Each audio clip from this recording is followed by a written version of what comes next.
In the ancient Roman legions, the command of standing firm functioned as a very high-stakes, life-or-death tactical directive. Survival depended on holding the line. Soldiers locked their shields with the man next to them and refused to retreat a single inch, prioritizing the integrity of the formation over their individual safety.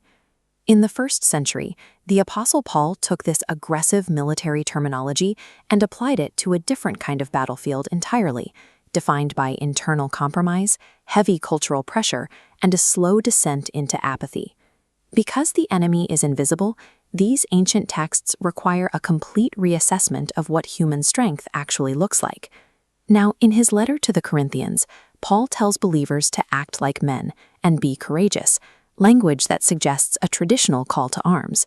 He follows this immediately with the mandate to do everything in love, creating a paradox where absolute strength is expressed through absolute kindness. The book of Acts records a man named Stephen who put this into practice while facing a violent mob intent on his execution. As heavy stones were hurled at him, Stephen held his ground by looking toward heaven and forgiving his murderers. A person's spiritual endurance shows in the level of grace they can maintain while facing extreme hostility. The book of Galatians commands believers to stand firm in their liberty, warning against the yoke of slavery found in legalism and cycles of sin. Historical failures illustrate the difficulty of this stance. After their physical rescue from Egypt, the Israelites remained internally enslaved, eventually desiring the certainty of their former bondage over the uncertainty of a faith-filled journey. Paul and Silas faced the opposite extreme. They were beaten, stripped of their rights, and locked inside a dark Roman dungeon. Despite the heavy iron chains on their feet, they possessed total internal liberty, choosing to fill the night with hymns of worship. Biblical liberty is a resilient internal posture that remains unaffected by the presence of a free desert or a locked prison cell. Standing firm in the will of God is usually unglamorous.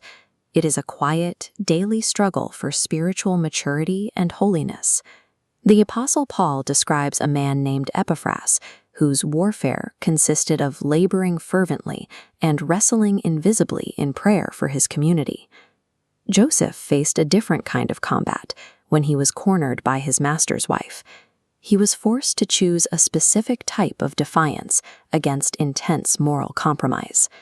Rather than staying to argue or fight, Joseph physically ran from the room, proving that protecting spiritual integrity often requires immediate withdrawal. Holding your spiritual ground frequently looks like active avoidance and quiet discipline.